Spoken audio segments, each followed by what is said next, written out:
Hello అండి అందరికీ welcome back to our channel. అందరూ ఎలా ఉన్నారు?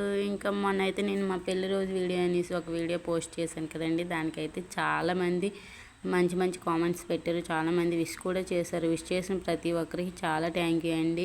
ఇంకా ఈ వీడియో విషయానికి వచ్చేస్తే మనం పాత పద్ధతిలో అంటే అమ్మమ్మ నాన్నమ్మల కాలంలో నాటుకోడి పులుసు ఎలా వండేవారో ఇప్పుడు చూసేద్దాం. ఇంకా ముందైతే నాటుకోడిని అయితే చిన్న చిన్న పీసెస్గా అయితే కట్ చేసుకోవాలండి. అందులోకి పచ్చిమిర్చి, ఉల్లిపాయ, టమాటా చిన్న చిన్న పీసెస్గా ముందుగా కట్ చేసి పెట్టుకున్నా అవి అయితే వేసేసానండి. అవి వేసిన తర్వాత మనకి కావాల్సినంత ఆయిల్ వేసుకొని అందులోనే రుచికి తగ్గట్టుగా ఉప్పు, కారం కూడా వేసుకోవాలి. మేమైతే కొంచెం కారం ఎక్కువగా తింటాం, అందుకనే ఎక్కువ వేసాను. దాని తర్వాత అయితే కొంచెం గరం మసాలా వేసుకోవాలి. గరం మసాలా అయితే ఇంట్లో తయారు చేసుకున్న గరం మసాలానండి. దాని తర్వాత కొంచెం ధనియాల పొడి, జీలకర్ర పొడి కూడా వేసుకోవాలి. ఇలా వేసిన తర్వాత అయితే మనం ఒకసారి చేయి పెట్టుకొని చికెన్ అంతా బాగా ఈ మసాలాలు కలిసేలా కలుపుకోవాలండి.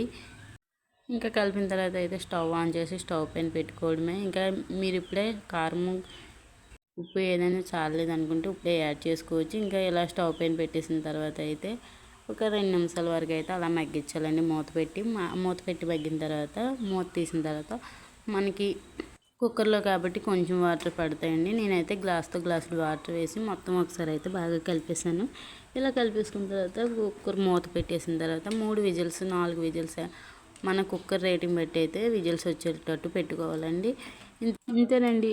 ఇంకా 3 విజిల్స్ అయిన తర్వాత అయితే మనం మూత తీసి కొంచెం కొత్తిమీర, వేయించుకున్న జీడిపప్పు చల్లుకుంటే అయితే నాటుకోడి పులుసు అయితే చాలా బాగుంటుందండి. వీడియోకి లైక్ చేసేయండి. Bye bye.